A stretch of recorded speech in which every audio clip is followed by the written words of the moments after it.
There are civilizations in this galaxy that have existed for so long that they remember when stars were born. They have seen empires rise from the cosmic dust and collapse back into it. They have witnessed the slow ballet of extinction and evolution across 100,000 worlds. And in all that time, across all that unfathomable distance and duration, they have collectively agreed on exactly one universal principle. One rule that every species, regardless of their origin, their biology, or their moral framework, understands with the clarity of fundamental law.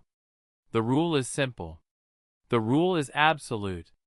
The rule, in the most basic translation that approaches its original meaning, is this: do not wake the humans. It was not always a rule. In the beginning, it was barely even a rumor. The first species to encounter humanity. A trade confederation called the Merchant Synod of Lyrex, whose entire cultural identity revolved around the peaceful exchange of goods and the careful maintenance of neutral relationships across 300 systems, did so by accident in the year that humans would have called 2157. They arrived at the edge of what humans had begun to call the Soul Exclusion Zone, a modest sphere of influence around a single yellow star, and they did what the Synod always did. They broadcast a standard greeting. They offered terms. They waited for a response. What they received instead was a polite but firm message explaining that humanity was not currently interested in external contact, that it was focusing on internal development, and that it would very much appreciate being left alone for the foreseeable future. The Synod found this baffling. Who turns down trade? But they were professional. They logged the contact, marked the system as restricted, and moved on. For the next 300 years, that was the extent of humanity's relationship with the wider galaxy. They stayed in their small corner of space. They built their stations, cultivated their worlds, developed their technologies at a pace that the Synod's analysts described as steady but unremarkable. Occasionally, human vessels would appear at the edge of explored space, conduct brief surveys, exchange a few diplomatic pleasantries with whoever they encountered, and then return home. They were polite. They were quiet. They seemed, to the species that observed them from a distance, to be perfectly content with their isolation. The galaxy, busy with its own endless complications, largely forgot about them. The Kethran hegemony did not forget. The Kethrans were not merchants. They were not diplomats. They were an old species, older than most of the current galactic powers, and they had built their empire on a simple philosophy. Strength permits expansion, and expansion justifies strength. For 6,000 years, they had been expanding. Slowly, methodically, absorbing systems at the edges of their territory, assimilating species that could not defend themselves, and carefully avoiding conflict with anyone powerful enough to resist. They were patient. They were ruthless. And they had been watching the humans for 2 centuries, waiting for an opportunity.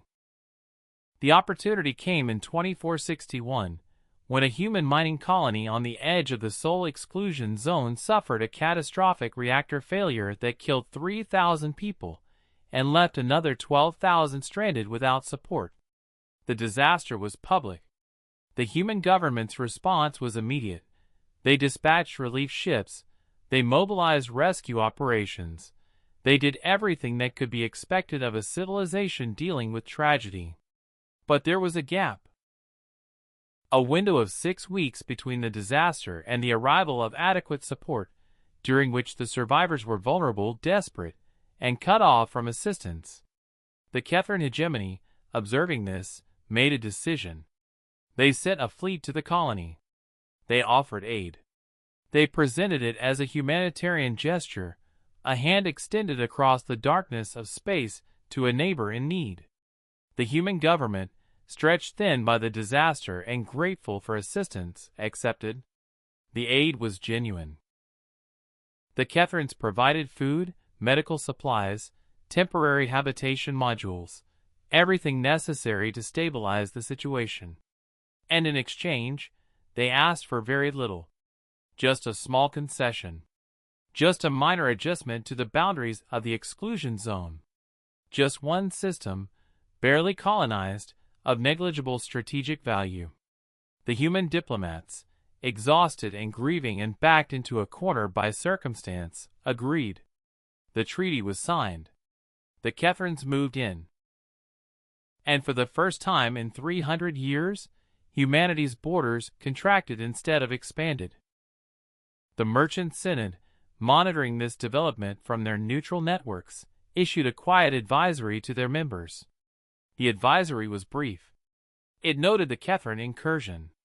It noted the human response, which had been, so far, restrained to the point of passivity. And it added, almost as an afterthought, a single line of analysis that would later be studied by xenosociologists across a dozen civilizations. Observation suggests human civilization prioritizes internal stability and loss avoidance over territorial expansion. Confidence assessment for continued non-engagement, high. Concern level, minimal. The assessment was reasonable. It was supported by 3 centuries of data. It was wrong in a way that would not become apparent until it was far, far too late. Because what the Synod's analysts had observed was not humanity's nature. It was humanity's choice.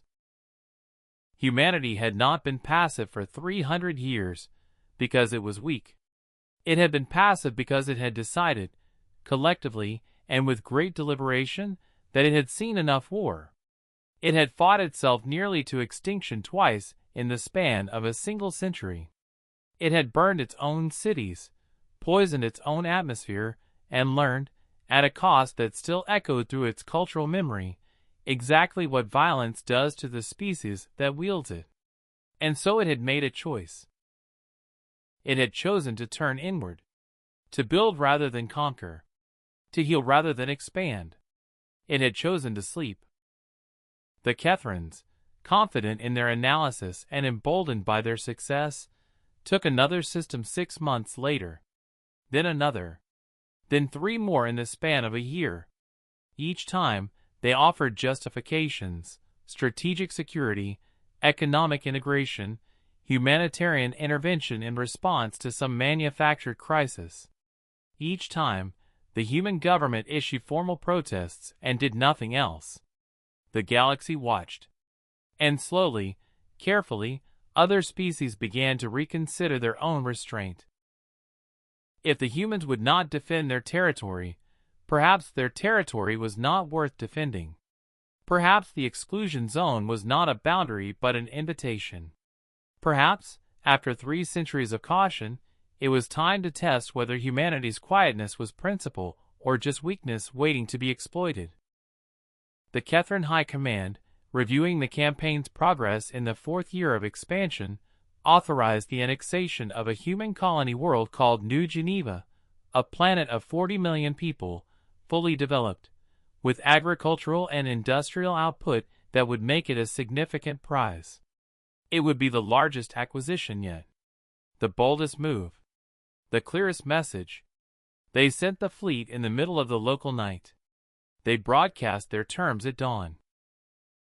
And they waited for the human government to issue another formal protest, negotiate another concession, and quietly accept another loss. They waited for humanity to stay asleep. They did not understand that they had just made the worst mistake any civilization in galactic history had ever made. They had not woken a sleeping giant. They had woken something older than giants, something that had spent 300 years carefully, deliberately, trying to stay dormant. They had woken a species that remembered what it was capable of.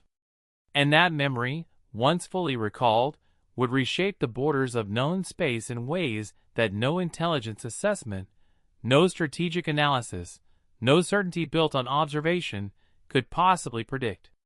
The galaxy had spent 3 centuries watching humanity sleep. It was about to spend the next 3 years learning why the rule existed in the first place. The response did not come from the human government. That was the first sign that something had changed, though it would take the Kethrans several days to understand the significance. When the fleet arrived at New Geneva and broadcast their annexation terms, they expected, based on 3 centuries of precedent and 4 years of successful expansion, to receive a response from the diplomatic corps, or perhaps the colonial administration, or at worst the Human Defense Coordinating Committee. What they received instead was a message from an entity that had not spoken publicly in 290 years. The message was short. It was delivered in flawless Kethran, which should have been the second warning sign, because the human government had never bothered to learn Kethran with any fluency. It said, "You have been warned. You have ignored the warnings. You have made your choice.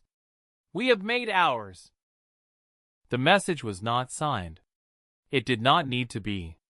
Every human in the galaxy knew who had sent it, because every human had grown up learning the history, studying the reasons, understanding the necessity of the long silence.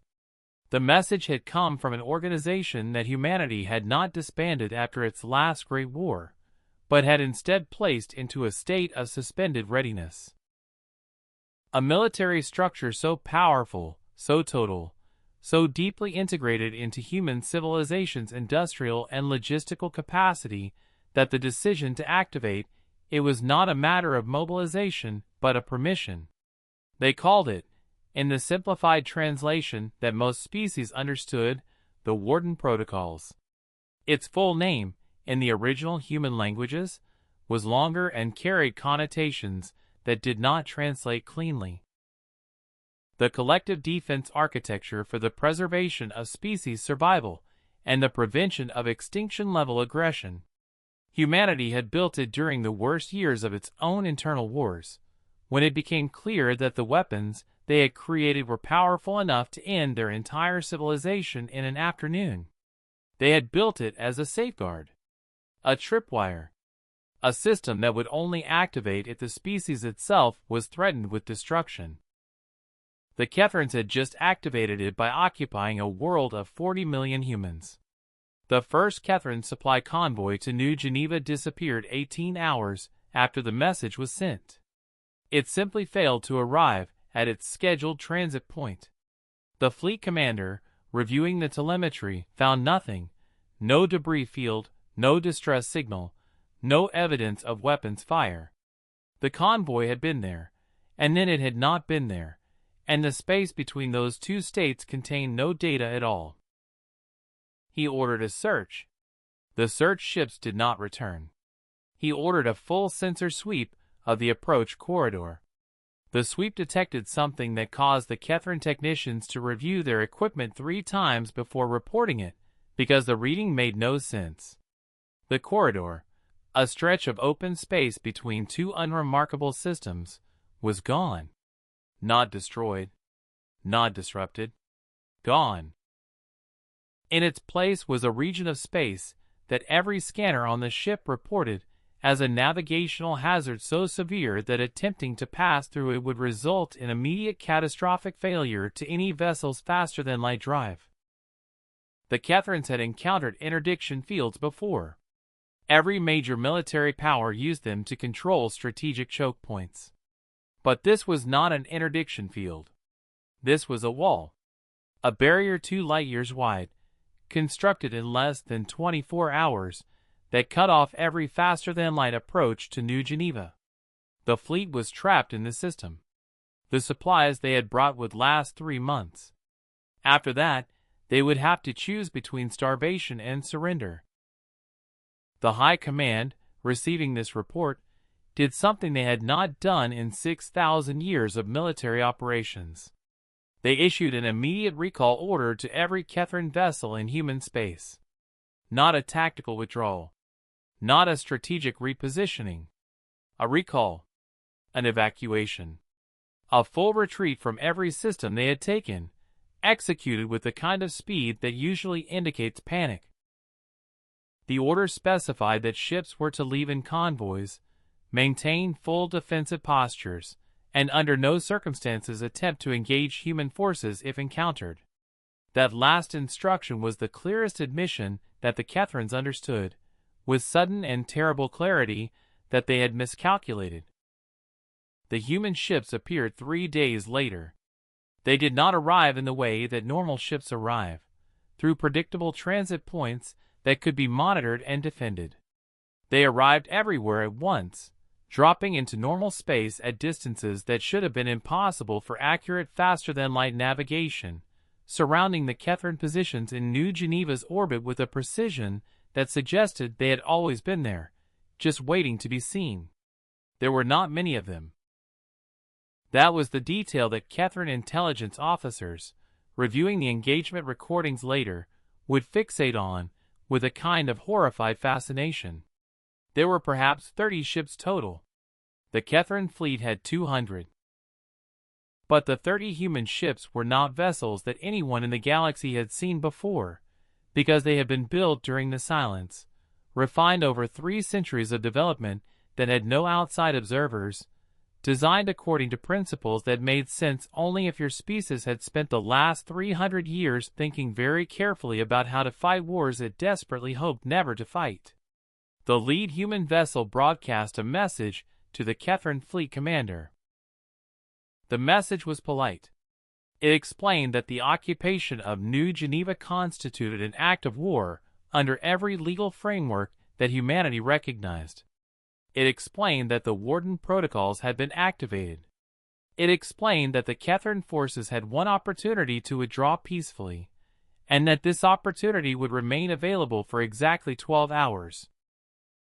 It explained, with a kind of detailed specificity that made it clear this was not a bluff, exactly what would happen if the deadline passed and Catherine forces remained in the system.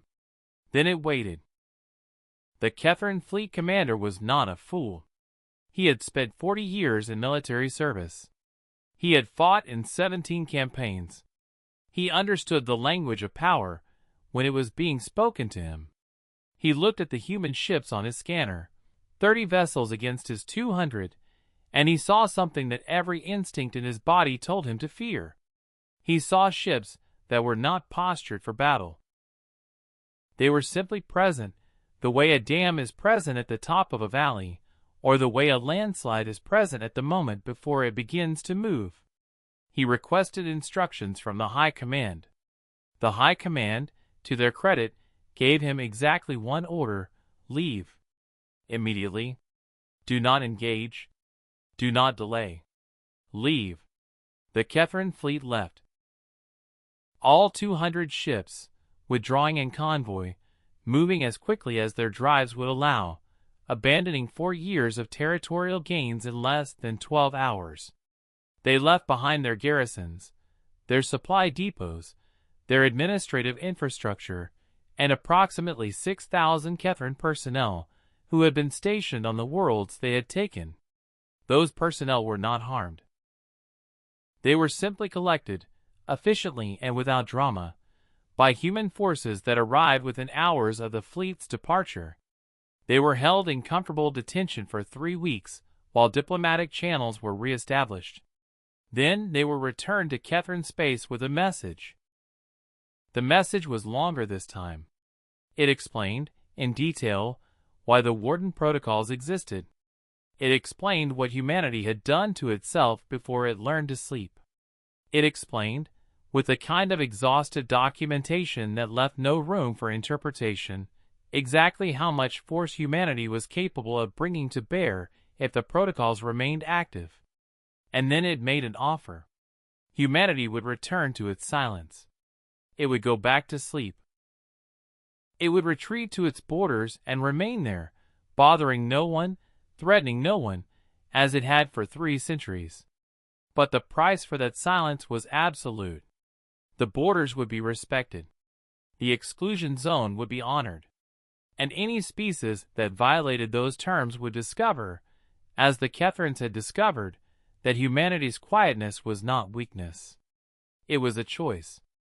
And choices can be unmade. The merchant Senate of Citizens of the Assembly, the time for unity is now. We must act together. Assembly 6 weeks after the Catherine withdrawal. It was not a formal diplomatic summit. Those took years to organize, but rather an informal gathering of the galaxy's major economic powers, convened under the Senate's auspices to discuss what their analysts were now calling the human situation. 63 species sent representatives. The chamber they met in was a neutral station at the edge of Senate space, a place where trade disputes were mediated and economic treaties negotiated. It had been designed to accommodate radically different biologies and communication methods. It had not been designed to accommodate the particular species of fear that had settled over the gathered delegates the moment the human representative entered the room. The representative was a woman named Dr. Sarah Chin. She was not military. She was not political. She was, according to the brief biography the Senate had hastily assembled, an anthropologist who had spent most of her career studying pre-contact human cultures and writing academic papers that almost no one read. She had been chosen, the Senate's intelligence suggested, precisely because she was not intimidating. She was meant to be reassuring. The problem was that everyone in the room had now seen the footage from New Geneva. They had seen the human ships. They had seen the Catherine fleet, one of the most powerful military forces in known space, retreat without firing a shot. And now they were sitting across a table from someone who represented the civilization that had done that, and no amount of careful biographical framing could make that not terrifying. Dr. Chin began with an apology. She apologized for the disruption to galactic commerce. She apologized for the instability that the activation of the Warden protocols had caused. She apologized, with what seemed to be genuine regret, for the fact that humanity had not been more clear about the terms of its isolation. Then she smiled, a small, tired smile that somehow made the situation worse rather than better. And she said something that would be quoted in xenosociological texts for the next 200 years. She said, "We understand that our recent actions have caused concern. We understand that many of you are now reassessing your understanding of human civilization. We want to be very clear about something. We do not want to be part of your conflicts. We do not want your territory. We do not want to be a galactic power. We want, very simply, to be left alone. But we need you to understand what being left alone means. It does not mean we are weak. It does not mean we are vulnerable. It means we are choosing not to participate. And that choice costs us something. It costs us effort. It costs us vigilance. It costs us the constant, exhausting work of not doing what we are very, very good at." There was a long silence. Then a delegate from the Tethys Confederation, an aquatic species known for their philosophical approach to conflict resolution, asked the question that everyone in the room wanted answered. "What, precisely, are you good at?" Dr. Chin's smile faded. She looked tired suddenly, in a way that went deeper than physical exhaustion. She said, "We are good at war. Not in the way that the Kethrans are good at war, or the way that any of your civilizations understand it. We are good at war the way a species becomes good at something when it nearly destroys itself learning how. We spent 3,000 years fighting each other. We have more words for violence than most species have for family relationships. We have studied every form of conflict from individual combat to total planetary annihilation. We have developed philosophies of war, ethics of war, technologies of war, and we have used all of them on ourselves. And then, 300 years ago, we stopped. Not because we couldn't fight anymore. Because we understood what fighting costs.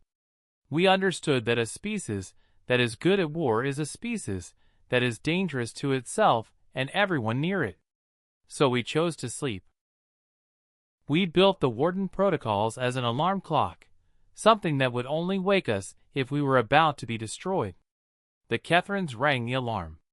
Another delegate, from a species the Senate had never seen speak in public session, asked, "And now? Now that you are awake?" "Now," Dr. Chin said quietly, "we would very much like to go back to sleep. But we need your help. We need every civilization in this room to understand that the exclusion zone is not a suggestion. It is not a diplomatic courtesy. It is a quarantine. We are quarantining ourselves, not because we are sick, but because we are dangerous. And the terms of that quarantine are simple. Stay out. Do not test the boundaries.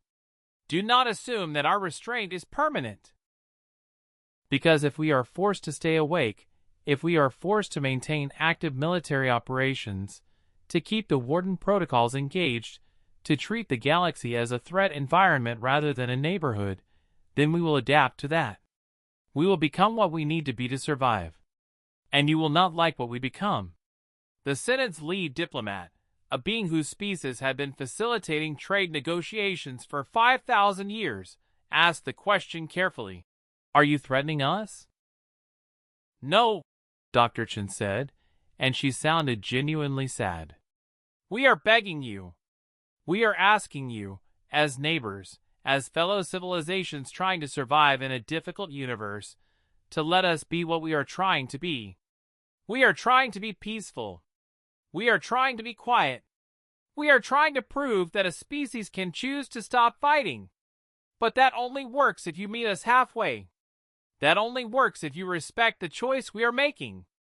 Because the alternative, the thing we become if you force us to defend ourselves constantly, that version of humanity is not something anyone wants to deal with. Not even us. The assembly session lasted 14 hours. By the end of it, 63 species had agreed to a treaty that formalized humanity's isolation in terms that had never before appeared in galactic law. The treaty recognized the exclusion zone as sovereign human territory in perpetuity. It established penalties for any violation. Not penalties enforced by humanity, but penalties enforced by the Senate and its economic partners, because the last thing anyone wanted was to give humans a reason to enforce anything themselves. It created a buffer zone around human space where military exercises were prohibited. And it included, at Dr. Chen's quiet insistence, a clause that would later be called the Grace Provision. The clause stated that any species that violated the terms of the treaty would be given one warning, one opportunity to withdraw, before any consequences were applied. It was a remarkable piece of mercy from a civilization that had just demonstrated it did not need to be merciful. The Kethran hegemony, receiving word of the treaty, issued a formal apology to humanity for their misunderstanding of diplomatic boundaries. They paid reparations to the colonies they had occupied. They withdrew to their pre-expansion borders and stayed there. Their high command issued an internal directive that was never meant to be public, but was leaked 6 months later by a Kethran junior officer who apparently felt the galaxy deserved to know. The directive was 3 pages long, but it had one sentence that mattered. Under no circumstances are Kethran forces to engage human vessels, approach human space, or initiate any contact with human civilization without direct authorization from the High Command and a unanimous vote of the Hegemony Council. The penalty for violating that order was not court-martial. It was not discharge. It was execution. The Kethrans, who had spent 6,000 years conquering species that could not defend themselves, had learned something that would reshape their entire strategic doctrine. They had learned what it meant to encounter something stronger than themselves. 3 years Initiating after the sequence New Geneva Alpha. Monitor incident, all a trajectories. young Kethran Rerouting power to historian Sector named 7. Keleth published a paper that would quietly circulate through the academic networks of a dozen civilizations before being suppressed by her own government. The paper was titled, Predator Recognition and Strategic Reassessment, Why the Hegemony Withdrew.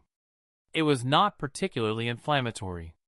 It did not criticize the High Command's decision, but it contained one section, barely 3 pages in the original Kethran, that explained something no official military report had been willing to state plainly. Keleth had reviewed every piece of available data on the human ships that had appeared at New Geneva. She had analyzed their design, their performance characteristics, the way they moved through space.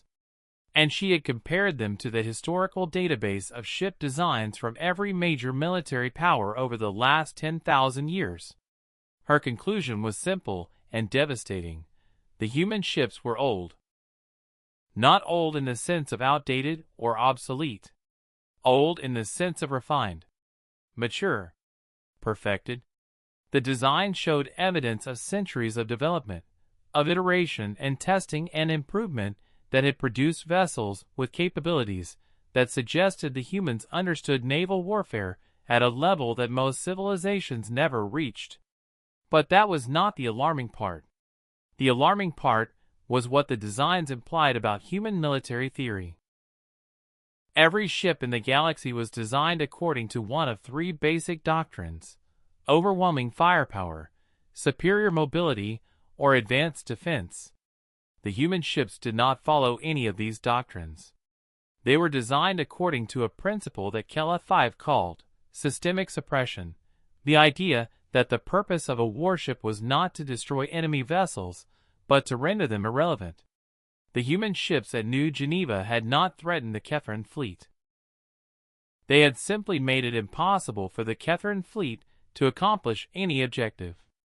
They had turned 200 warships into 200 expensive targets waiting to be eliminated at humanity's convenience. Kella 5's paper included a calculation that her government immediately classified, but that leaked anyway because suppressing information in a multi-species galaxy is nearly impossible.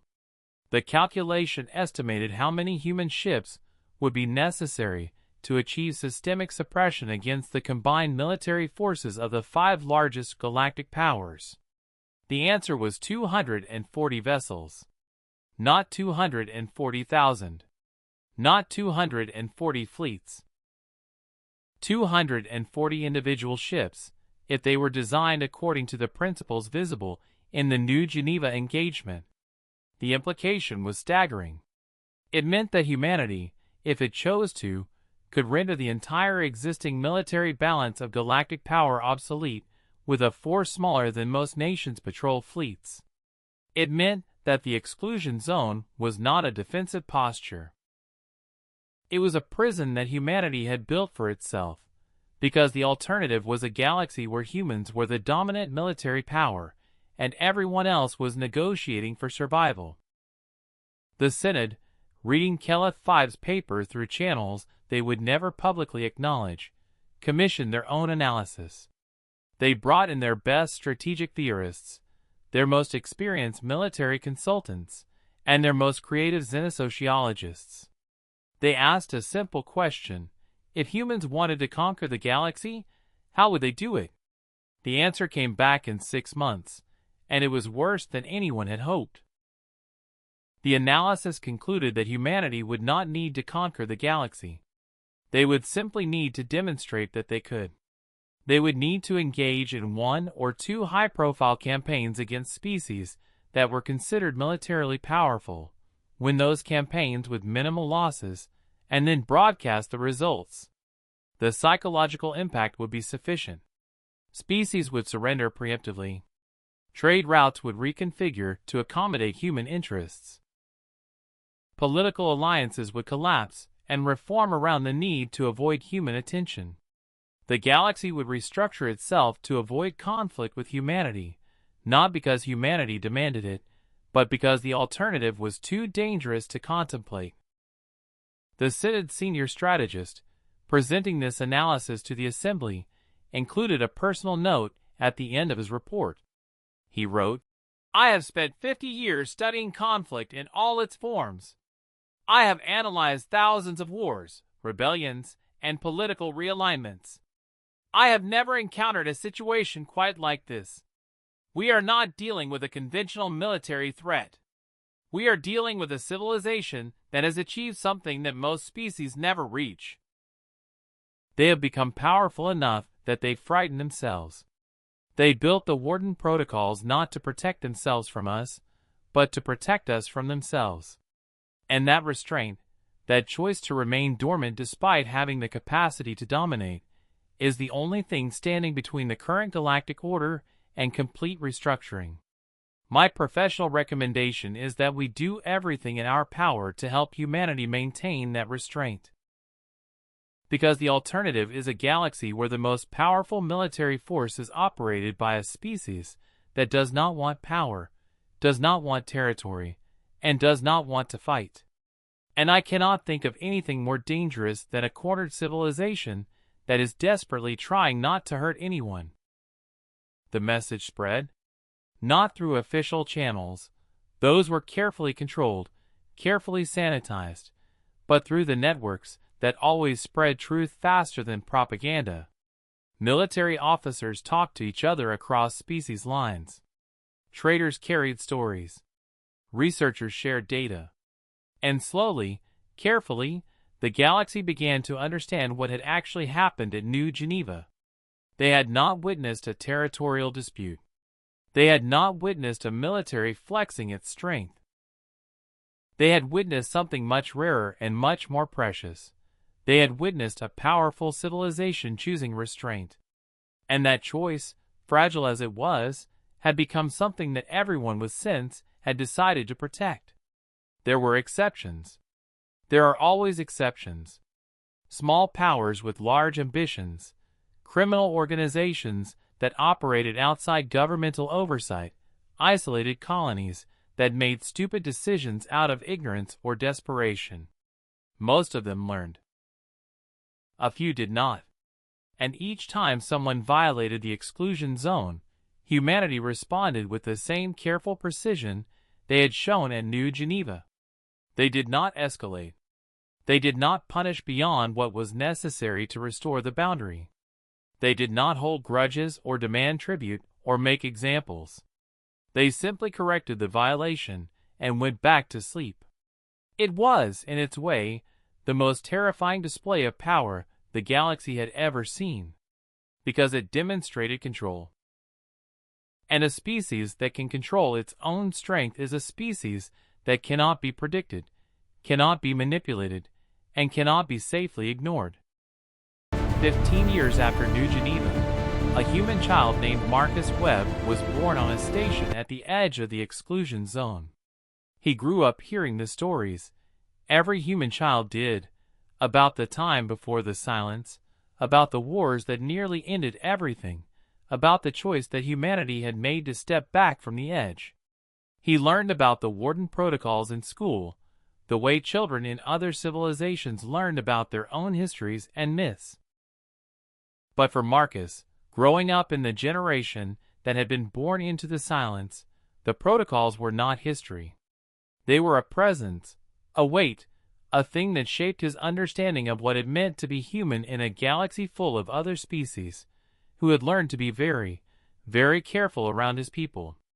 When Marcus was 16, his school took a field trip to one of the warden facilities. The shipyards where humanity's military vessels were built and maintained in their state of ready dormancy. The students walked through corridors lined with ships that had been designed but never deployed, weapon systems that had been tested but never fired in anger, strategic plans that had been refined over decades but never implemented. Their guide was an old engineer named Catherine Okoye, who had worked on the warden systems for 40 years. She was patient with their questions. She explained the technology, the doctrine, the reason every system had been built with such care. And at the end of the tour, one of Marcus's classmates, a girl who had clearly been thinking about this for a long time, asked the question that had been building in all of them. Why don't we just use it? Why do we keep all this locked away when we could be... She paused, searching for the word. Important? Catherine looked at her for a long moment. Then she said something that Marcus would remember for the rest of his life. She said, "We are important. We're important because we chose not to use it. Every species in the galaxy that knows about us, and they all know about us now, understands that we could reshape the balance of power anytime we wanted. They know we have the capability. And because they know we have the capability but choose not to use it, they trust us in a way they could never trust a species that was actively seeking power. We are important because we are the civilization that said no. Not because we were too weak to fight. Because we were strong enough to stop. That answer should have settled it. For most of the students, it did. But Marcus went home that night and spent hours looking through the historical archives, reading the accounts from the last great wars, studying the casualty figures, the environmental collapse reports, the documentation of what humanity had done to itself in its worst moments. And he found something that the official histories never quite emphasized, something that was always present but rarely stated plainly. Humanity had not chosen peace because it was noble. It had chosen peace because it was terrified. It had looked at what it was capable of, at the weapons it had built, and the tactics it had developed, and the sheer creative viciousness it could bring to bear when threatened, and it had made a collective decision that the only way to survive was to never, ever let that part of itself wake up fully. The Warden Protocols were not a defense system. They were a cage. And humanity was both the prisoner and the guard. Marcus went on to studies in sociology. He wrote papers comparing human restraint to other species' approaches to power. He corresponded with researchers across the galaxy, many of whom found his perspective both fascinating and deeply unsettling. And when he was 32, he was offered a position in the diplomatic corps. Specifically, in the division that managed communication with species that were showing signs of testing the exclusion zone boundaries. His job, in essence, was to be a reminder, to be the polite, professional voice that explained to ambitious civilizations exactly why testing those boundaries was a bad idea. He was good at it. He was good at it because he understood what he was really doing. He was not threatening anyone. He was giving them the information they needed to make smart decisions. He was giving them the gift of context. On his 5th year in the diplomatic corps, Marcus was sent to mediate a dispute between a human colony and a nearby species called the Corthane, who had begun mining operations in a system that was technically outside the exclusion zone, but close enough to make humanity nervous. The Corthane were not hostile. They were just ambitious, and young as galactic civilizations go, and they did not fully understand the history they were brushing up against. Marcus met with their delegation in a neutral station. He explained the situation. He showed them the maps, the treaty boundaries, the historical precedents. And at the end of the presentation, the Corthane ambassador, a thoughtful individual who had clearly been paying attention, asked him directly, "Are you threatening us?" Marcus smiled. It was the same tired smile that Dr. Chen had given in the Galactic Commerce Assembly 15 years earlier, and he recognized it even as he felt it on his own face. He said, "No.